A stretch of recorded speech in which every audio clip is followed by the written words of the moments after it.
Yes. Hey everybody, this is Quentin J. Parker, and this is my flight sim vlog. We are back on the apron of Kiruna Airport in Sweden.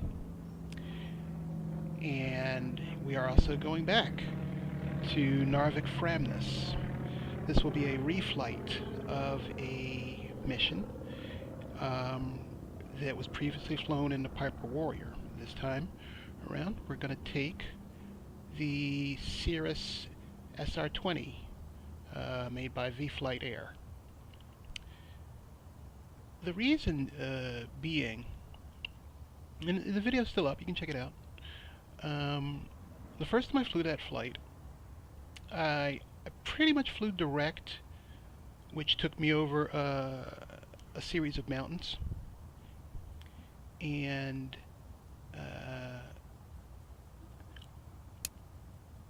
Narvik Framnäs and the mountains both end at the coast. So when I crossed the mountains finally, I was very high. So I performed a long, wide turn over a lake that was nearby to bleed off energy. Well, I can say energy, to bleed off altitude and airspeed. And in doing so, I lost sight of the airport. It was bad. Like for a whole 60 seconds, I had no idea where the airport was. And that was just bad form, straight up. So I mean, I landed well. I'm just curious to see if I can do that mission better.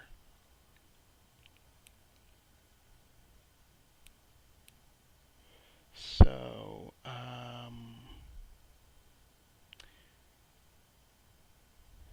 that's what I'm going to do.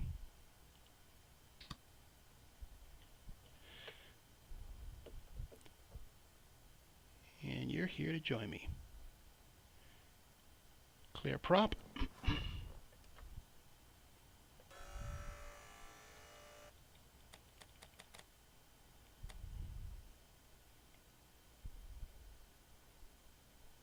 It's kind of quiet.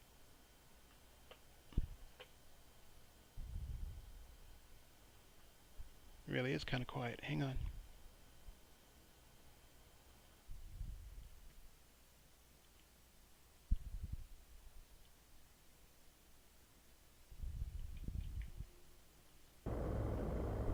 Much better. So,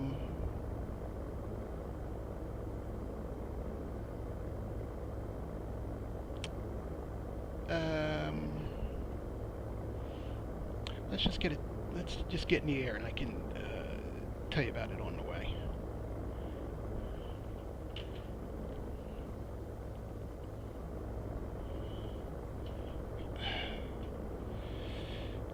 Release parking brake. We're rolling. Brakes are good. So, also,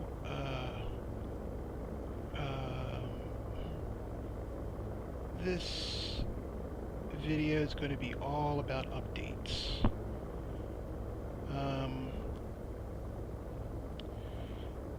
At the time of this recording, it is the first weekend in October 2018, and we X-Plane users are staring down the barrel of an imminent update to X-Plane 11, the .30 update, and there are a few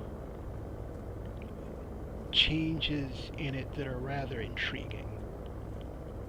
So there's that, and we'll cover that shortly. In addition to just changes to X-Plane,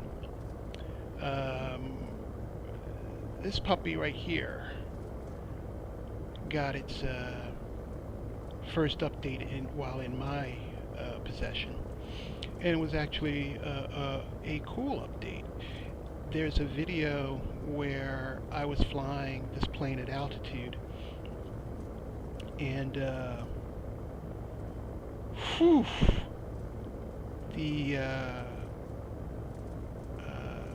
the oxygen tank just bled out, like in a matter of minutes. Bled out.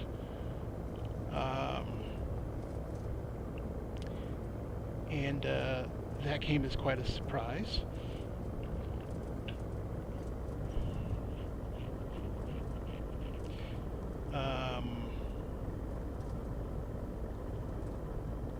That's been fixed.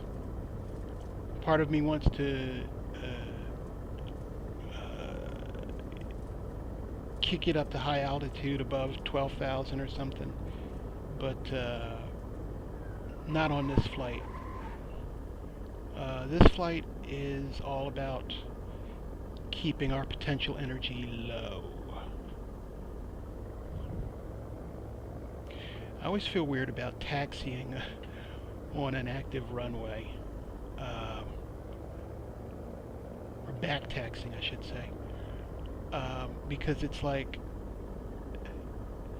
I fully expect to see the growing silhouette of an incoming plane on approach, particularly a plane that's bigger than mine.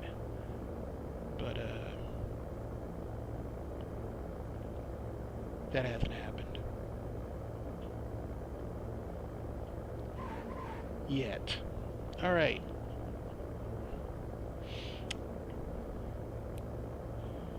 So, transponder, broadcasting.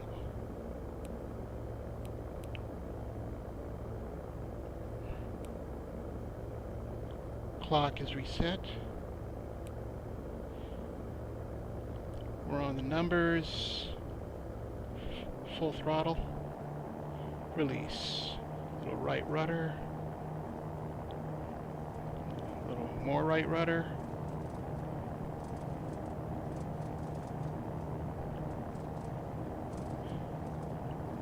$50 knots.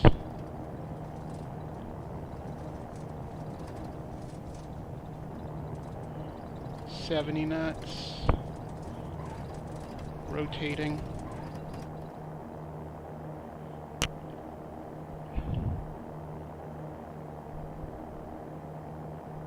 Flaps up.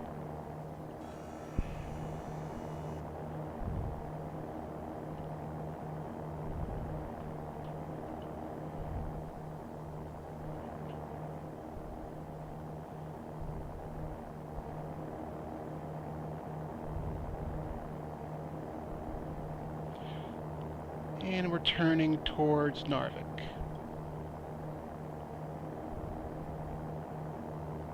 Narvik's about 70 miles away. A distance that this plane can eat up no problem. I think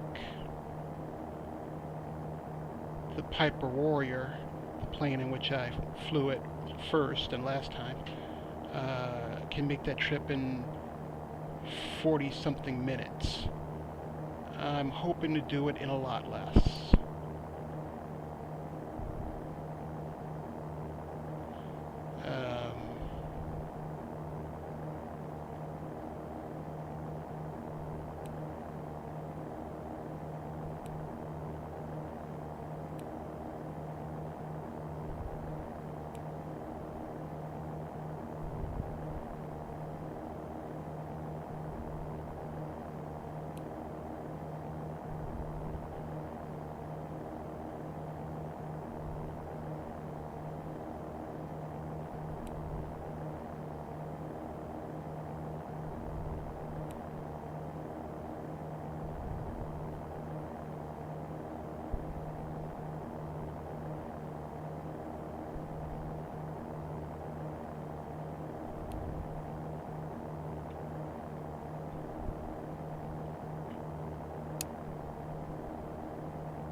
Sorry about that. I thought that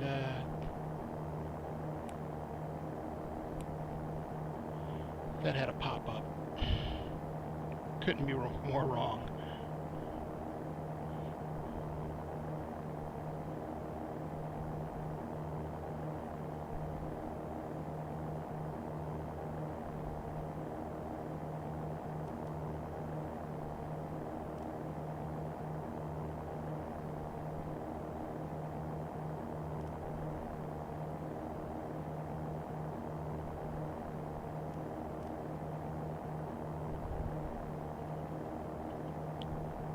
Stand by. Let's go to 4,500 for now.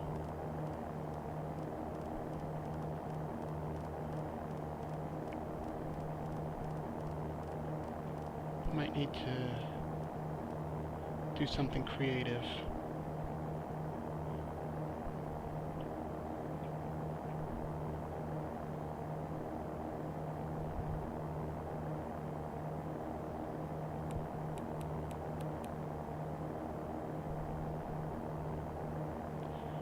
Alright.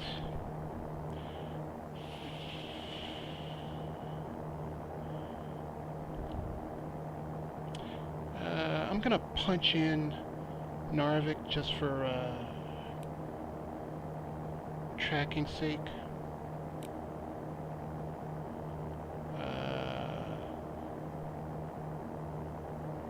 X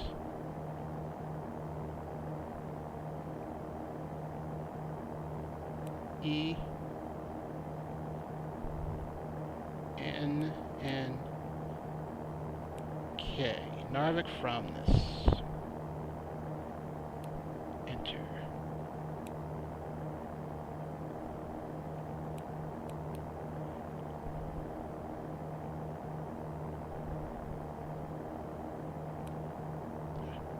All right.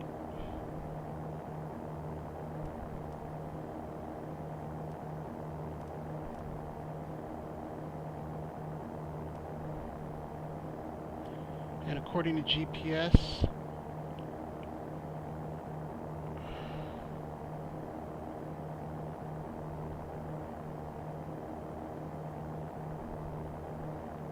yeah, it looks to be about 70 miles away. We'll be in the terminal area in a half hour.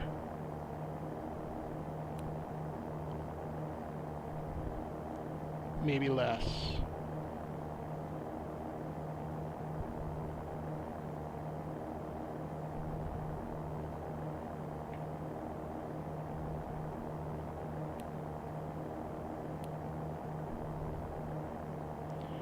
We're doing 140.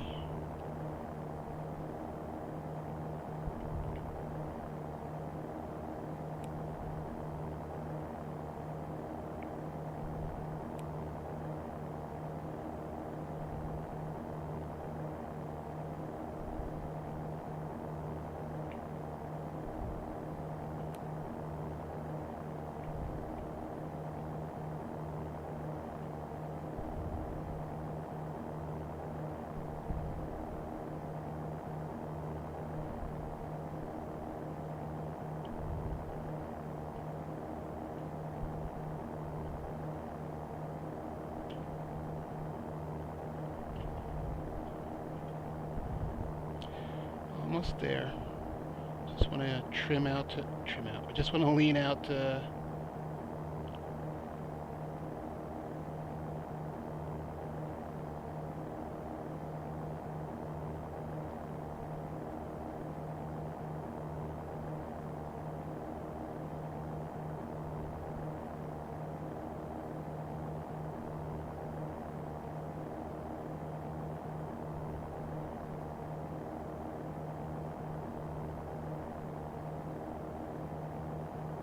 Alright, so, hi everybody. I said that this entry was going to be about updates, and, well, I already mentioned one. The oxygen system of this plane has been fixed. Let's see if that is in fact the case.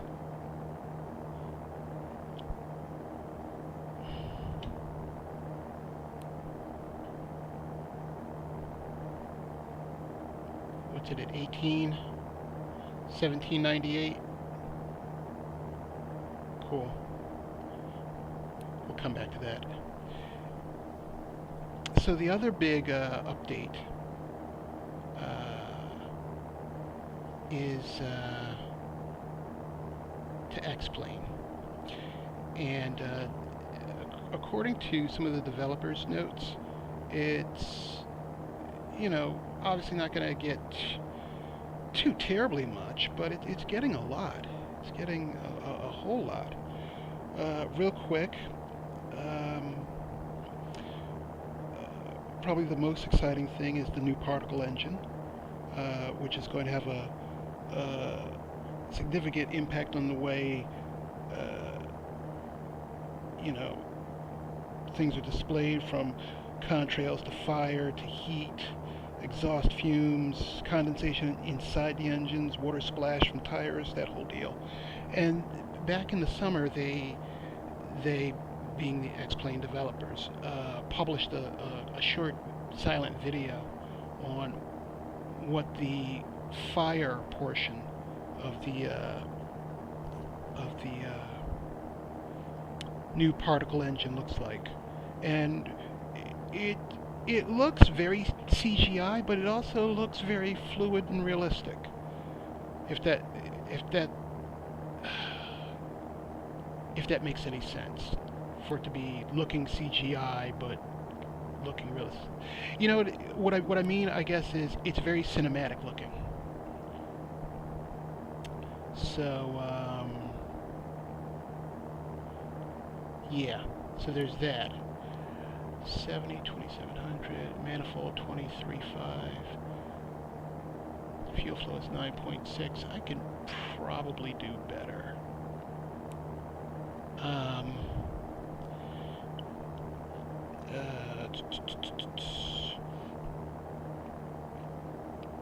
They're touting a performance increase up from 11.2, and that's with both HDR enabled and disabled. So people in the community who heard this and they have really, you know, not terribly beefy home systems, or, you know, kind of modest, they're really looking forward to this and seeing how it, how much of an increase they're likely to get.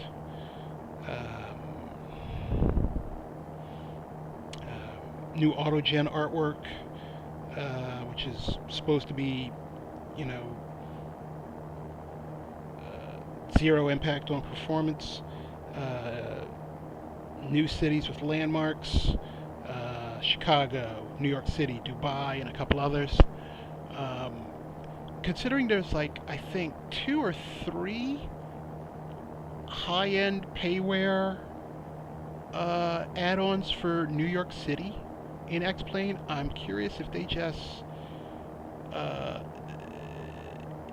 just demolished these people just now and rendered their items obsolete.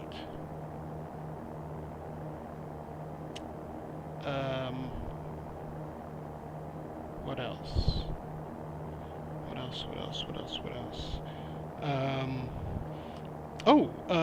The cloud transparency is fixed. There's supposed to be a more realistic autopilot system. The flight physics have been improved. I'm not exactly sure what that means. And my personal peeve for the longest time has been addressed, if not somewhat. The ATC system has been tweaked and now uses an AI speech API. So, you know, and you know, there's other other, do I want to call them tweaks? Do I want to call them fixes?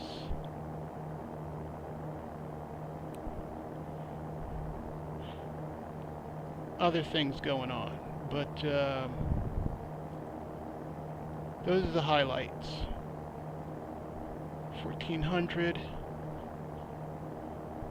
Looks like 1425.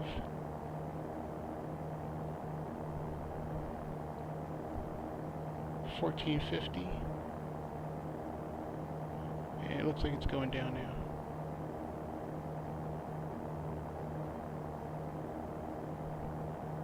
Alright, so that's that.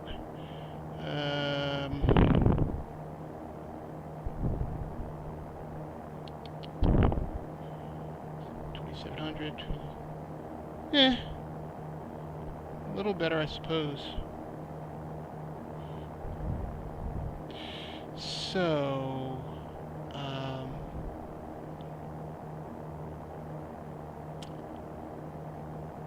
this has generated a lot of online buzz,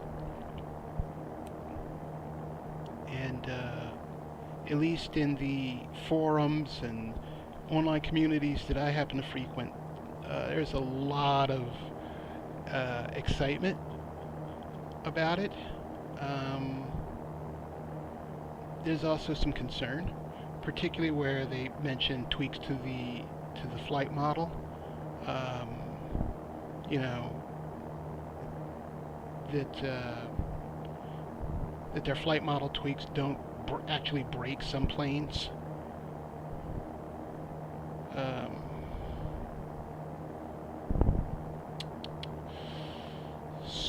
So there's that.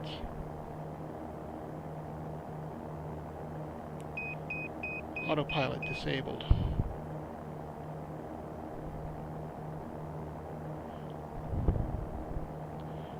I'm going to fly through this canyon.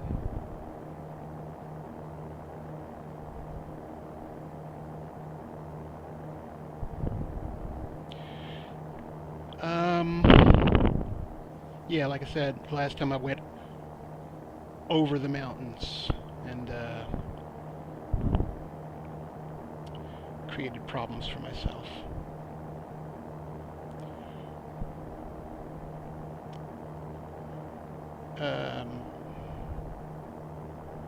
There are a couple other shacks, neighborhoods, and maybe that's part of the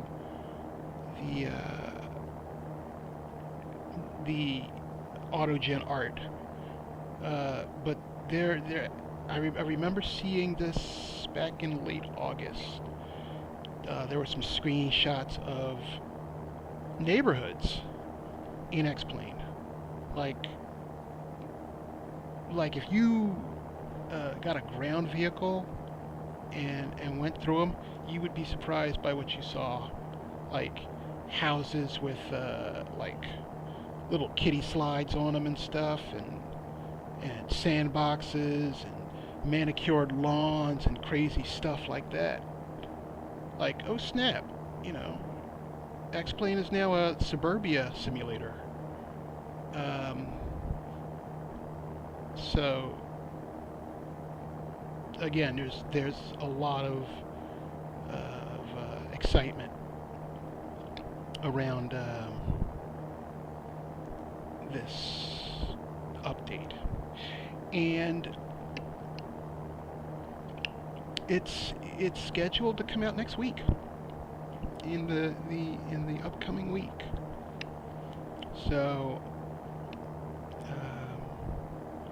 I won't know if I have a dog in this fight until I actually install it, but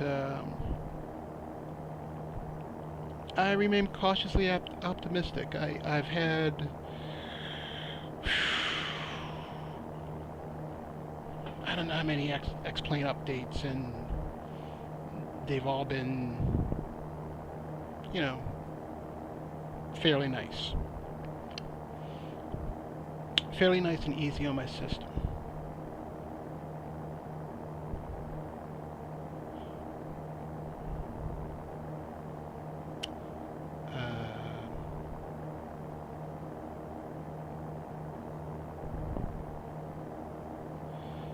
So there's that.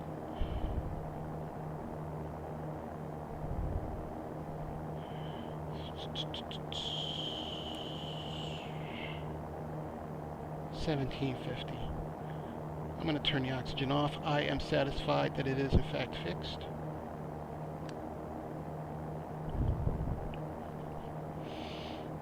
So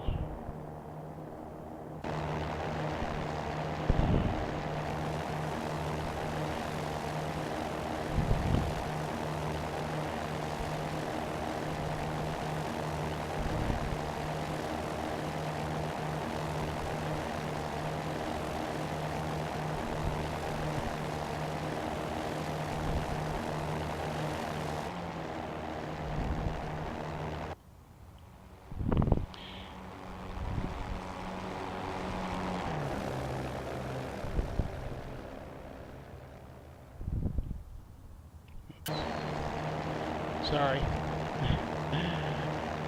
So,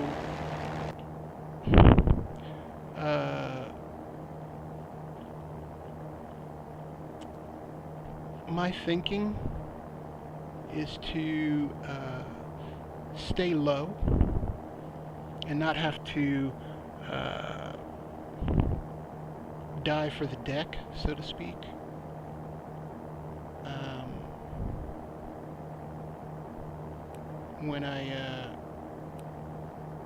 When I clear the mountains.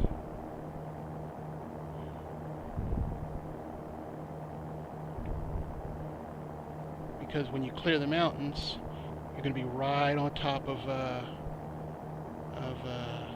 Narvik.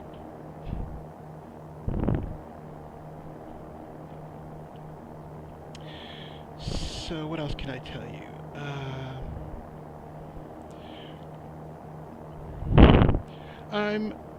I'm really growing to like the SR20. It's not the SR22, which, you know, beefier. But you know, in terms of getting it for the Cirrus prop experience, it satisfies.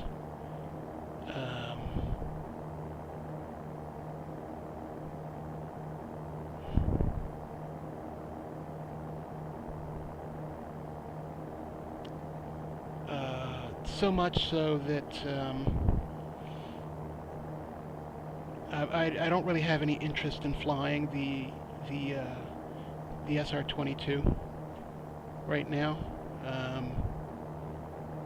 It's kind of a pain in the ass.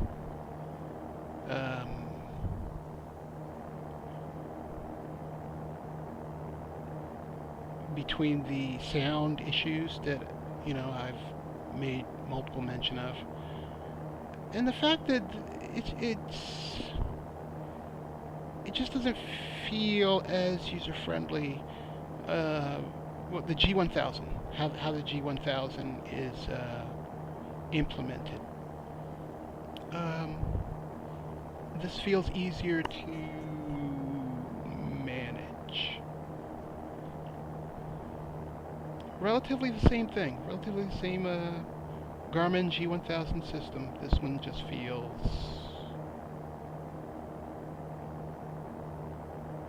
better.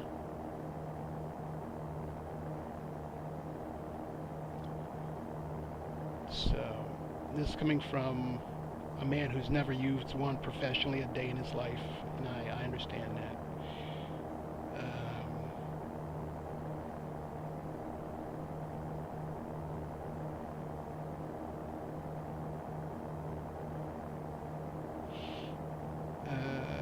What else?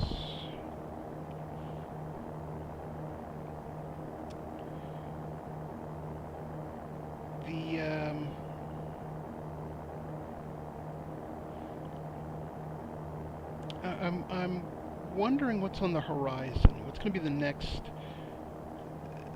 big GA plane? And you know, it's going to float my personal ducky.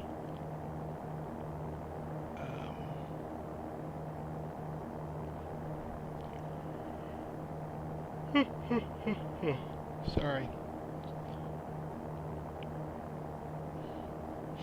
If I'm not sneezing and coughing in your ear or eating, I'm yawning. Bet you won't get this with other aviation YouTubers.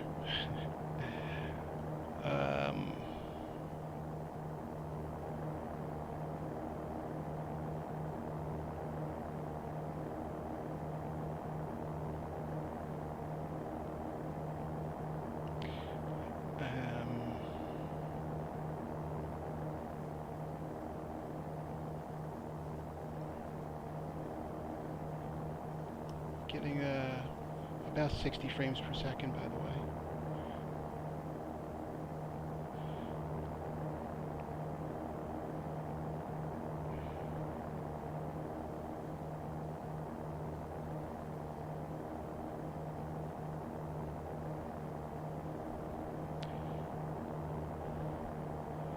I don't know if what I'm doing is actually legal.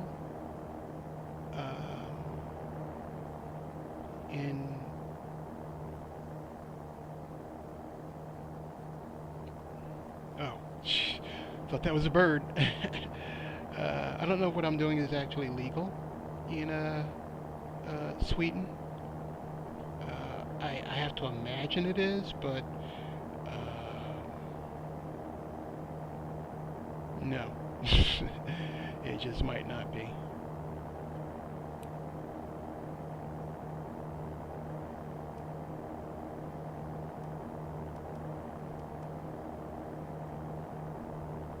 There we go. So I can follow the outline of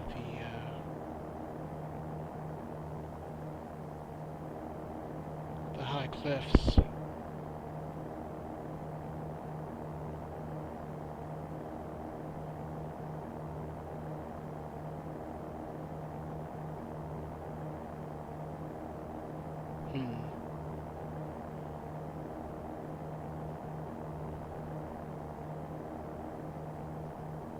Oh my. Is that a goat? I believe that's a goat on the side of the mountain. Holy shit. I'm kidding. But how baller would that be if they, like, coded goats scaling the sheer cliff faces?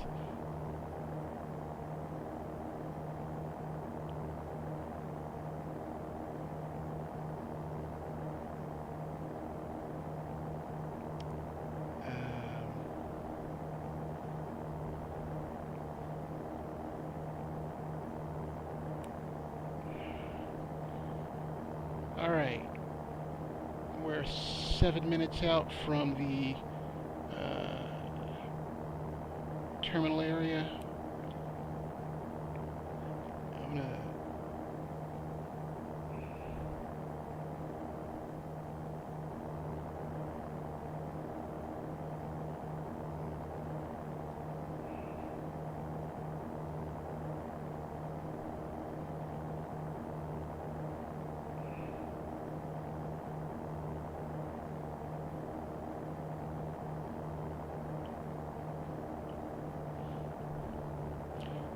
I'm gonna begin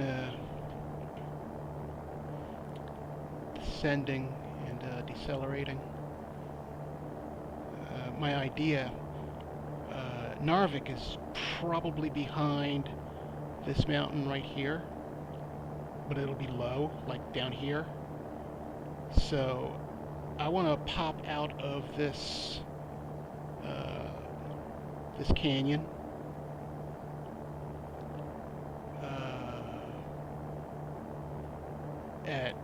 At basically approach speed, so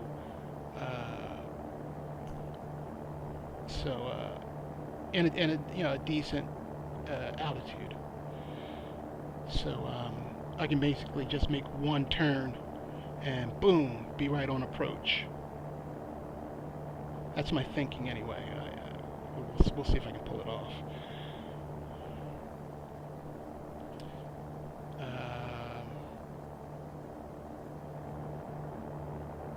But yeah, I spoke earlier about retiring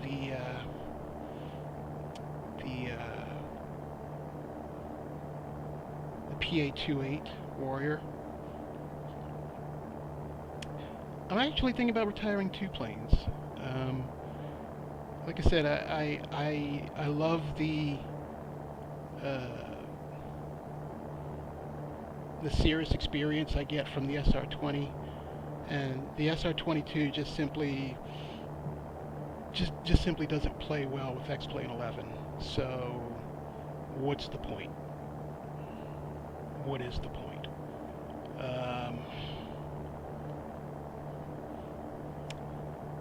So, what I've done, and what you probably do, is the planes that I fly the most, I mark there. The planes that I fly the most, I mark as favorites. So you've got that bar at the top, and all your marked planes appear first, no matter what their configuration is. So all my payware is automatically marked. So 6 planes. But for the reasons I've already outlined, the foul experience with the SR22 and the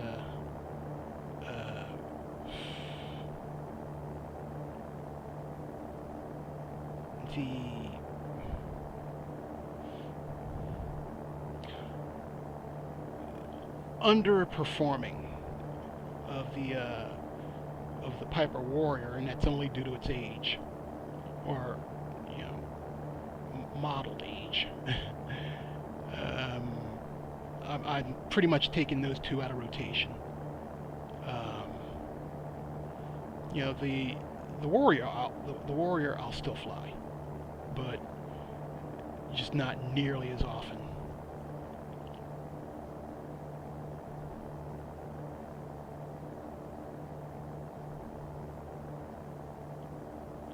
Oh, look, it's young Han Solo and his first gang hijacking space fuel.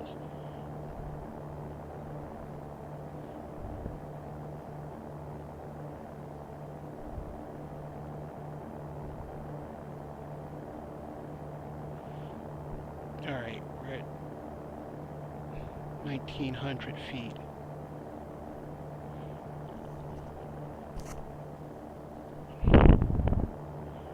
That should be good enough to make a decent approach from just about any distance. But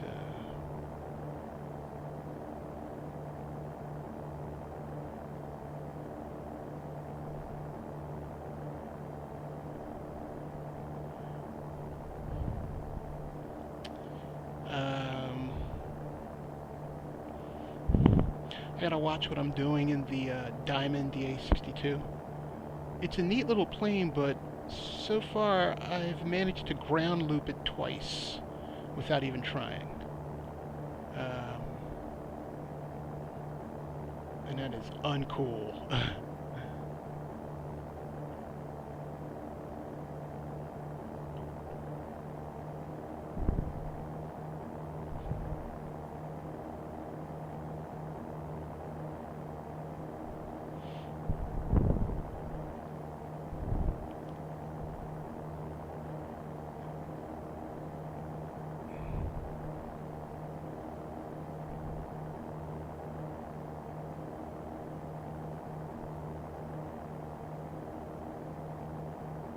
Norwegian Navy is up to no good.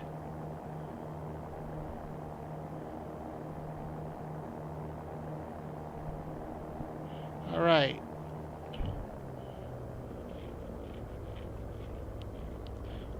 Throttling back. 120. 1,300 feet.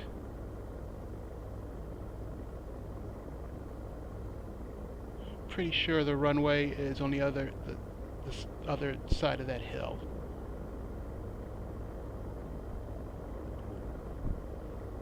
According to the map, it is anyway.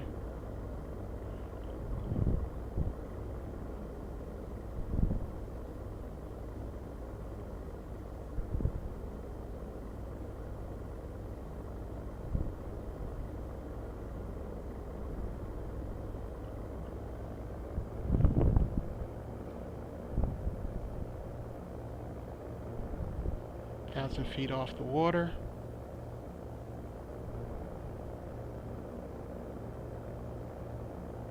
Under 100 knots.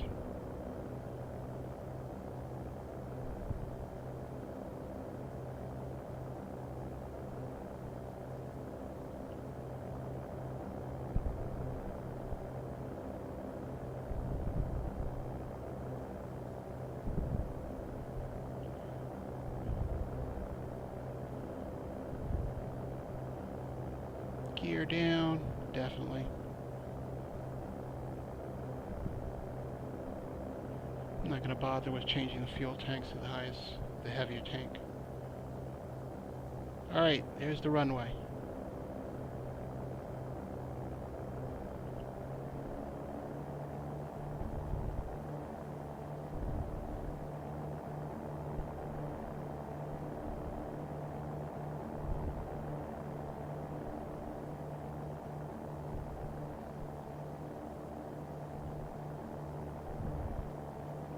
Blew past the center line. But I'm under 100 knots and 1,000 feet, so I'm a happy camper. That pretty much worked out like I wanted it to.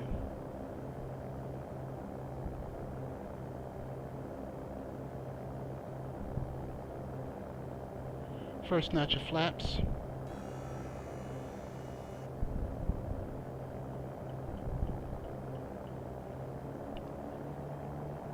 Coming in kind of low, I just want to get some altitude.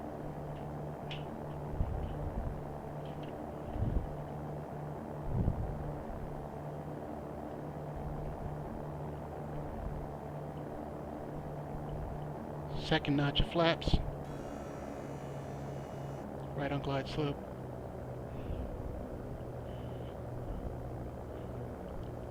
Nice. Looking good. There's a slight sideways slope to the runway, I'm just noticing.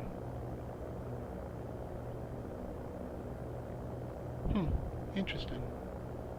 Runway's made.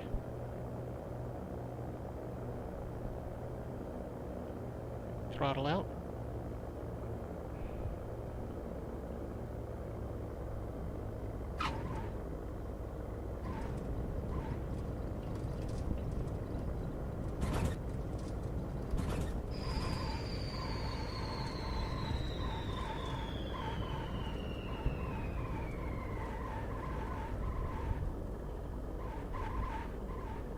Didn't think I was carrying that much energy where I bounced, but apparently that's exactly what I did.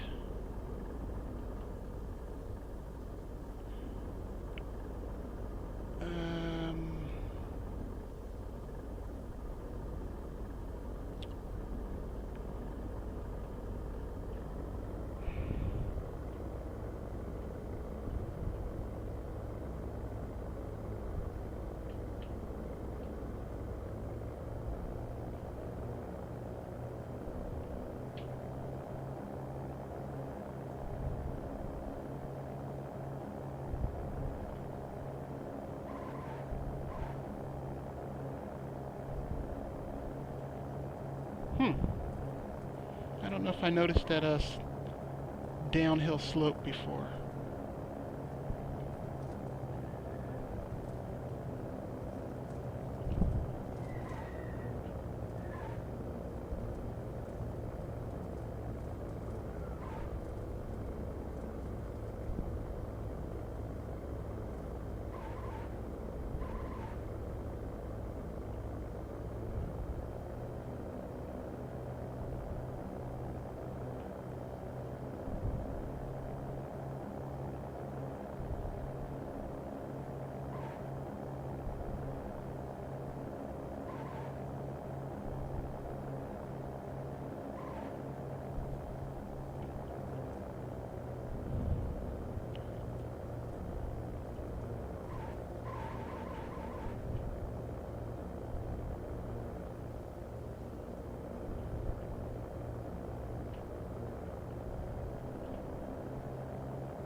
Parking brake engaged.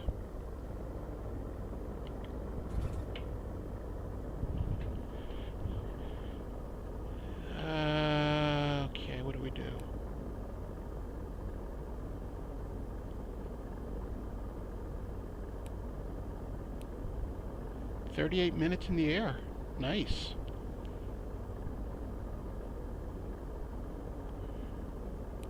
Alright, let's shut it down because I'm declaring this mission a success.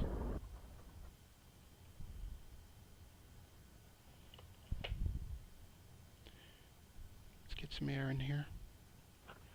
Not that you stink and not that I stink, I just happen to like fresh air. Fight me, you know.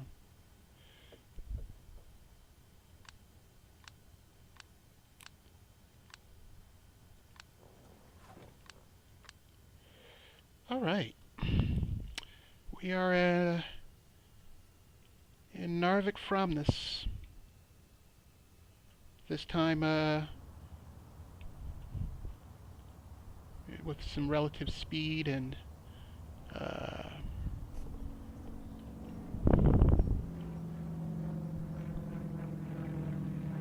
oh, there's the Swedish Navy. Toot toot! I'm a dick. Alright, everybody. Let's